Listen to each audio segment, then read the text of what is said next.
Hi, I'm Joule L'Adara with Sounding Circles, and this is the launch of my YouTube channel. Boogity boogity boogity boogity boogity.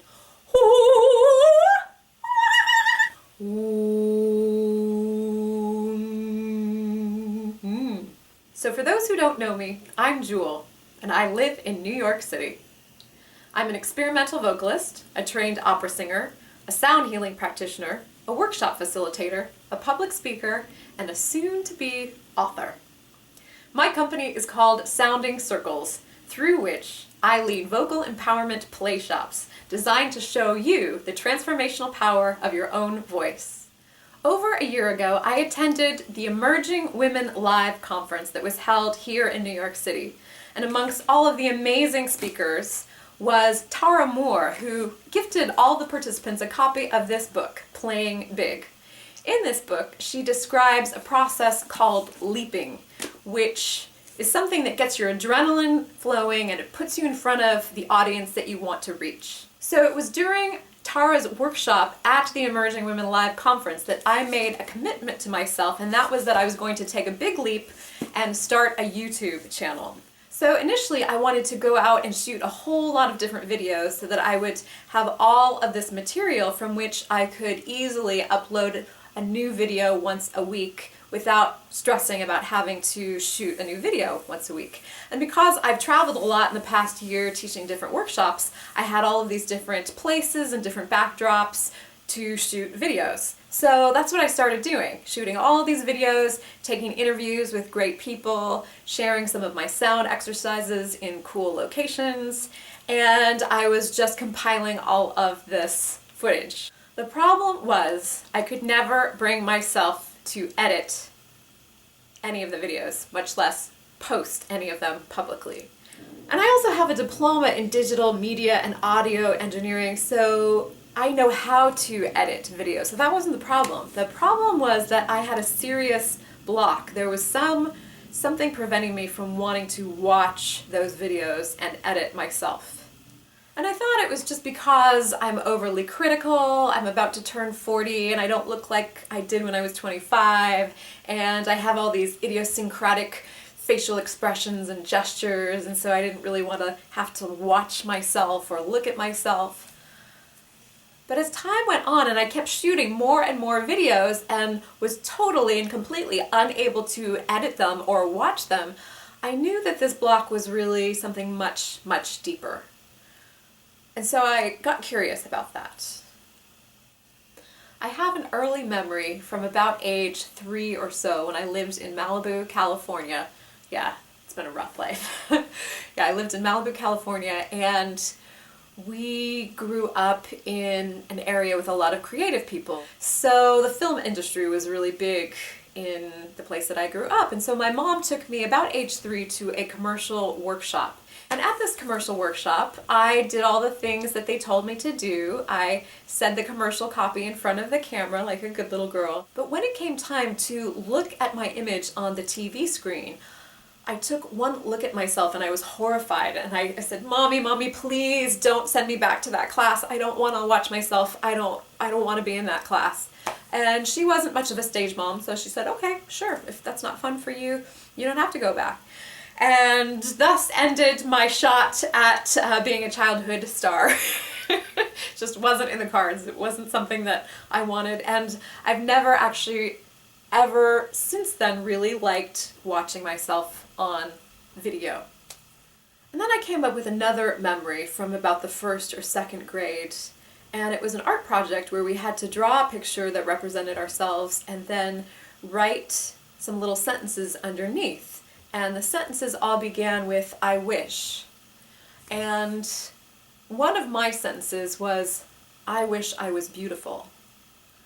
And my family came to the school, to the classroom on an open house night and saw everybody's drawings and their writings displayed on the wall. And all of these parents and my parents kept coming up to me and saying, why did you write that? You are beautiful. Why would you wish to be beautiful when you already are? And I don't remember being particularly charged about it or brokenhearted about it. It was just that there was something in me that didn't feel attractive, didn't feel good enough, didn't feel worthy. And none of this lack of worthiness came directly from my parents. I always remember my mom and dad telling me that I was smart, that I was gifted, that I was beautiful. So I remember these as things that they said to me, but there was still something deeper inside of me that didn't feel worthy, that didn't feel good enough, that didn't feel attractive, and that wanted to hide, that didn't want to be seen. What was that about? I was this perfect little child. I didn't have any wrinkles or blemishes or body fat, and I still didn't feel good enough or worthy of being seen. So this past month, I went to Virginia to attend a level 2 GIM training, which stands for Guided Imagery and Music. It's a method coming from music therapy in which a person travels to music with an intention, guided by a skilled facilitator. In the training, we have to practice facilitating as well as guiding. And through these music journeys, all kinds of things are brought up from the subconscious, things that we've pushed down, things that we've forgotten, memories, images, and different people have different experiences with this imagery. For some, they actually see pictures or images in their mind's eye. For others, the traveling is kinesthetic. They feel different things in the body. And for still others, they experience these inner knowings or new perspectives. So while at this training, I went on this one particular guided music journey. And in this travel, I was able to bring up some things that had direct ties to my creative blocks. The feelings of unworthiness didn't come from how my parents treated me. They came from generations upon generations upon generations of people in my family going all the way back through time feeling unworthy. It was part of their DNA. And in this vision, I was able to go back all the way through the Civil War and then back through ancestors in Europe and just see how this unworthiness, these feelings of inadequacy, of not good enough, were just perpetuated and passed down vibrationally and unknowingly. And thus, I received this way of being and believing that had nothing to do even with the surroundings that I grew up in. So then, as I was seeing this vision, I got the idea that I wanted to go back and I wanted to share with my little girl self all that I had discovered. So in my imagination, I went back to that commercial workshop in Malibu circa 1980 and walked in and sat down next to her and said, "Hey, it's me. And I just have to share with you all that stuff about not feeling good enough, not feeling worthy of being seen. It's all a lie. None of it's true. Look." And then I showed her my vision of all of these past generations. And then something amazing happened. She looked at me and said, "Oh, all right." And that was it. It wasn't some big traumatic thing. She was able to transform like that. I just told her it was all lies, and she got it. What has taken me almost 40 years of working on myself and visualizing and doing the self-work, for her was like, "Oh, that was not true, so I'm just gonna shift." And I was amazed. And so I sat down next to her in this visualization and we looked at the TV screen and we sat and we watched the commercial copy of little me giving this commercial. And it was fun, and she enjoyed watching it. And then I turned to her and I said, "I need your help." I said, "I need you to come back to New York City with me, because I'm having trouble editing these YouTube videos." And I've shot all this footage, and it's great. It's going to help the people. It's going to help them find their voices, and it's zany and it's fun and it's playful. And I've also got all these interviews with amazing people like Jonathan Goldman and Vicky Dodd and Donna Carey. All these mentors of mine have agreed to sit and have interviews. So I have all this stuff, but I can't edit it.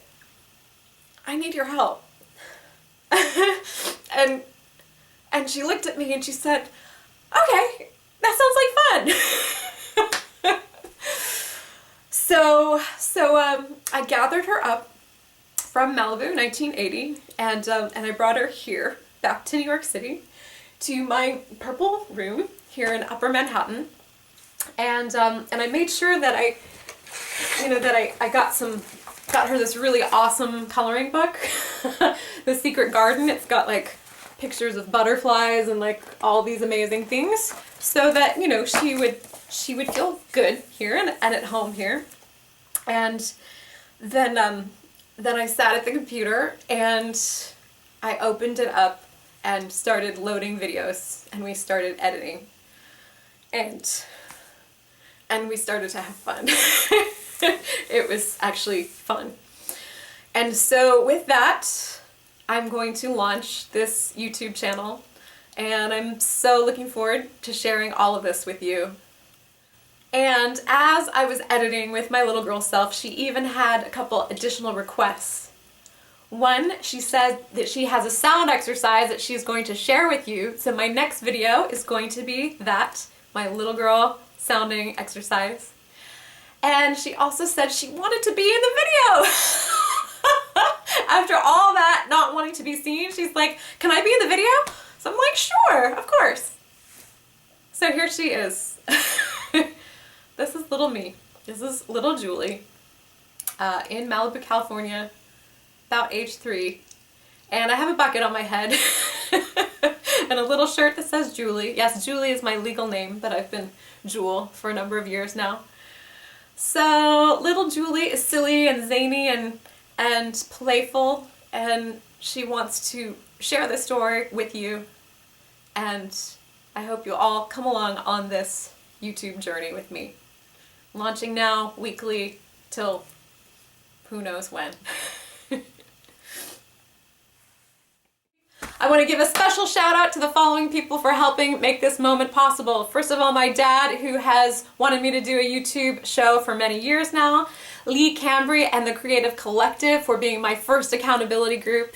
Emerging Women and my Power Circle sisters, thank you so much for holding me in my power. And the Guided Imagery and Music Level 2 training. I learned so much from you, and thank you so much for your support.